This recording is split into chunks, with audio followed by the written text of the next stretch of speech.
This morning, I think some of you also heard Rick take a truly remarkable action. In public remarks, he took responsibility for the conduct of those facilities and apologized to his fellow veterans and to the American people. And a few minutes ago, Secretary Shinseki offered me his own resignation. With considerable regret, I accepted. General Shinseki has dedicated his life to our country, and we thank him for his service. His resignation, though, does not absolve the President of his responsibility to step in and make things right for our veterans. Business as usual cannot continue. This predates my presidency. When I was in the Senate, I was on the Veterans Affairs Committee. I heard firsthand veterans who were not getting the kinds of services and benefits that they had earned. And I pledged that if I had the privilege of serving as Commander-in-Chief and President, that we would fix it. No veteran should have to fill out a 23-page claim to get care, or wait months, even years, to get an appointment at the VA. We need to make sure folks get the care they need without long waiting lists and long drives. Cut those backlogs, slash those wait times, deliver your benefits sooner. And we're going to keep at this until we meet our commitment to cut those backlogs, slash those wait times, and deliver your benefits sooner. When our veterans who fought for our country have to fight to get the benefits that you've already earned, that's unacceptable. So new veterans aren't just piled onto the backlog. And we will not rest. I will not be satisfied until we get this right. To help reduce wait times for veterans seeking mental health care. He will not rest. He's rested a lot between those speeches and today.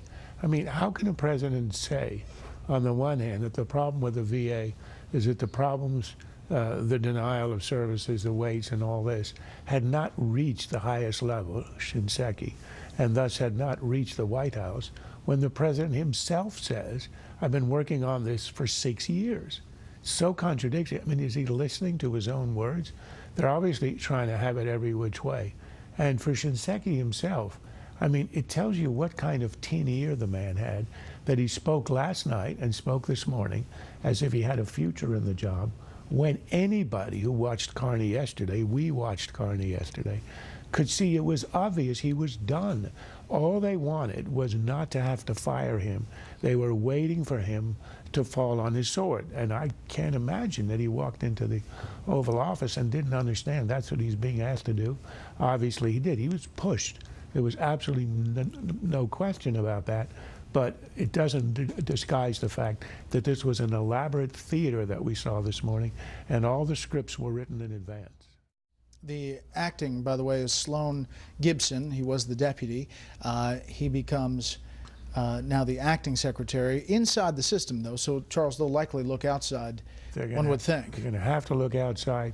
What they really ought to do is to go into the private sector, healthcare, take some successful executive who's running either a private operation or some kind of non-profit like Kaiser, and put them in charge. And incidentally, on the issue of the obsolete computers, I'm told that the scheduling system of the VA runs on the DOS operating system, which I'm not even sure exists in museums of computers anymore.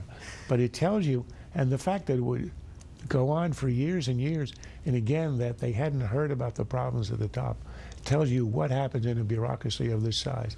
And it's creating a real problem overall about the competence of this administration to do anything.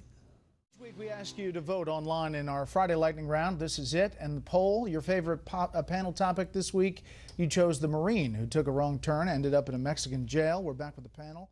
Passivity of this administration. Forget about Ukraine.